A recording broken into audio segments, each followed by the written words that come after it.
Saudações!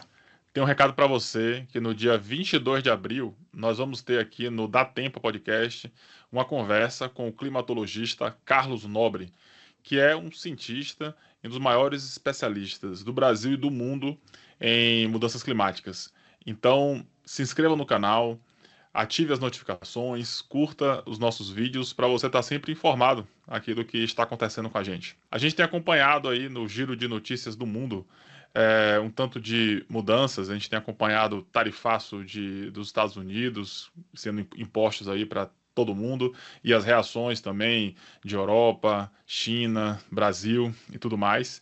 E um outro assunto também que a gente quer destacar é que grandes empresas, né, vêm retrocedendo na implantação da agenda ESG, enquanto outras, por outro lado, vêm reafirmando esses compromissos. Bom, a gente então resolveu trazer para você aqui, que não tem tempo de assistir às vezes, mas a gente mostra que dá tempo.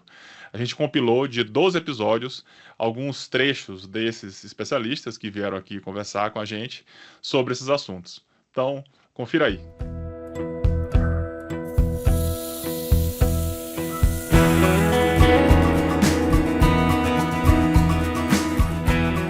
Mas eu gosto de construir meu raciocínio pensando da seguinte forma: a agenda ESG ela não é trivial, tá?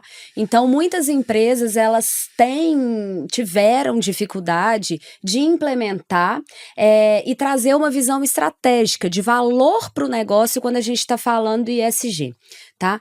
Por outro lado, é um termo que ele é muito amplo, né? Ao mesmo tempo que ele coloca algumas práticas um pouco mais direcionadas, o clima tem um papel muito forte aí dentro dessa agenda, né? Ela é muito ampla. Então, as empresas, elas precisam de entender qual que é o contexto, o que significa isso dentro do seu setor, dentro da sua geografia, dentro das suas estratégias, o que é material do ESG, né? Para que assim elas comecem a trabalhar, comecem a implementar cada uma dessas ações, trazendo valor para o negócio. A empresa, ela precisa de trazer valor para o negócio, né?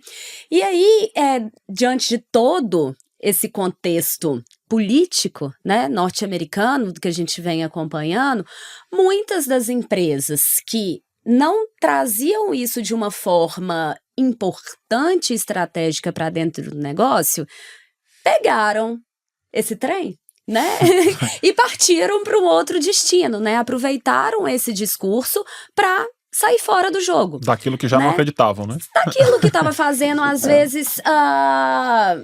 Talvez pela pressão dos próprios investidores, né? Por outras perspectivas. De mercado, de tudo, mas numa obrigatoriedade. A gente tem alguns casos que já estão saindo, não vou citar, né? Mas que já estão deixando essa agenda, aproveitando, tomando mão aí desse discurso aí norte-americano, né? Por outro lado, você tem outras empresas e tem outras iniciativas, inclusive nos Estados Unidos, né? Tem o movimento We Are Still In, né? A gente ainda tá dentro, tá? Nós não quer tirar a gente, não, mas ó. Porque nós ainda estamos aqui. Exatamente.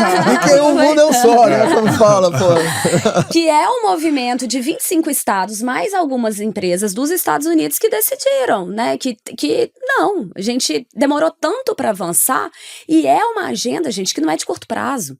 Né? É uma agenda estratégica, é uma agenda de longo prazo, né? Então, aquelas empresas que estão aproveitando essa onda para sair fora, na minha visão, um tiro no pé, tá? Porque, como você mesmo disse, é cíclico, uma hora vai voltar, e quem saiu já não vai fazer mais parte disso, né? Já vai estar desacreditado. Infelizmente, a gente está nesse momento, né? Mas, assim, tem movimentos que são positivos, né? Você vê aí a Europa também, né? Repensando algumas estratégias, né? Entendendo uma simplificação, mas sem deixar de sair também do todo, né? Enfim, né? Você tem a taxonomia europeia, você tem a CSRD lá na Europa também, então a gente está olhando muito para isso e olhando para essas empresas que, de verdade, acreditam no tema. Algumas delas têm até a própria essência do seu negócio e a sobrevivência do seu negócio voltada para essa agenda, né?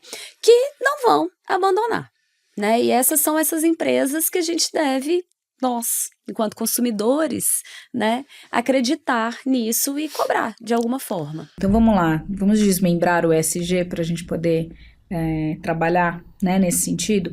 Primeiro, do ponto de vista ambiental, a gente vai ter certamente um aumento dos problemas ambientais que já enfrenta, né? Então a gente viu vários cortes e várias demissões aí do Elon Musk, por exemplo, de guardas florestais, né? Tem um simbolismo muito forte, uma demonstração de força, e assim, algo que a gente vê que é completamente sem uma justificativa lógica, a não ser que seja essa imposição e uma ideologia muito forte por trás, independente do problema objetivo que isso vai criar, né? Você demitir guarda de parques florestais, só vai permitir que tenha incêndios em todos aqueles parques nacionais que restam lá. Então tem uma questão objetiva e ambiental, né? E aí a gente vê agora cortes do governo federal também de recursos para a agenda ambiental. Então, uma desaceleração dessas legislações em curso, algumas interrupções que a gente vai ver sendo colocadas, e muitas dessas normas elas precisam ser transpostas ou ser especificadas em nível estatal. Então, aí a gente volta novamente. Acho que os estados que se opõem a esse desmantelamento das políticas ambientais, eles vão vir com mais força ainda, né? Porque eles vão tentar, como a gente já viu em outras questões, então a questão ambiental ainda vai encontrar esses bolsões de resistência, e isso tende a se fortalecer mais dentro desses estados. A gente tem que pensar onde que a gente quer chegar em 2050, né? Mas como a gente pensar num planejamento, né, Tayana, dentro do poder público que tem um limite temporal de 4 anos, um mandato de 4 anos. Então, eu acho que isso é um grande desafio, né? Mas é fundamental que a gente pense na questão climática, que a gente não tem 4 anos, né? A gente não pode pensar, por exemplo, lembrando aí daquela letra do Cazuza, né? Eu vejo o futuro repetir o passado. O futuro não vai repetir o passado. Não vai. E se a gente não tem tempo para perder, também não pode. A gente está construindo uma coisa para daqui a 4 anos. Na questão climática, exatamente. O futuro não vai repetir o passado. O futuro vai ser cada vez mais agressivo para a nossa espécie. Então a gente precisa rapidamente entender que a dinâmica da gestão pública ela precisa ser planejada. Vai vir uma conta a ser paga ambiental e que acho que o Trump ele se beneficia porque esses problemas, como eles são de longo prazo, a gente vai quase que diluindo o efeito dele, né? Então é diferente de uma pandemia que aconteceu ali 1, 2, 3 anos se esticando, respondeu bem, não respondeu, teve vacina, não teve, quer dizer, a gente consegue atribuir o responsável pelo sucesso ou pelo fracasso de uma política pública de saúde para combate a uma situação pandêmica imediata. Já na questão ambiental, na questão climática, como isso é de longo prazo, isso passa por vários governos e você não consegue dizer especificamente que isso foi. Mas é um grande retrocesso e vai isolar mais os Estados Unidos globalmente, inclusive de um movimento que a gente falou bastante da Europa, mas que a gente vê também, apesar de ser o principal emissor, a China também fazendo, né? Então a China também tem uma meta de descarbonização zero, e aí é zero no net ali, né? Sim, no neutro, né? No saldo, né? Não é Sim. que ela não vai mais emitir, só que ela vai fazer o offset até 2060. Então pensa uma economia e um país do tamanho da China, com a população da China, trabalhando para essa descarbonização. É porque a China adora pandas e bambus e é amiga do meio ambiente? Não.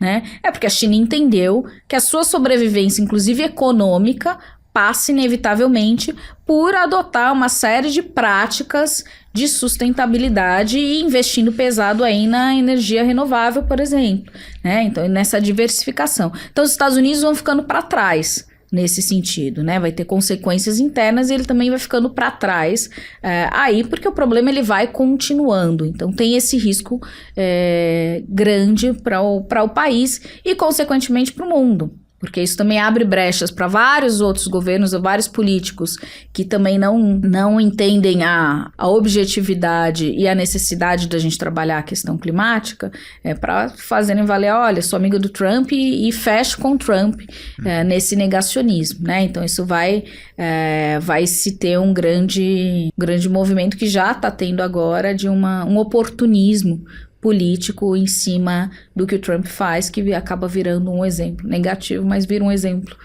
para muitos outros movimentos aí, partidos políticos, né? O podcast Dá Tempo tem o patrocínio da Fundação José Luiz Setúbal e Energy Hub.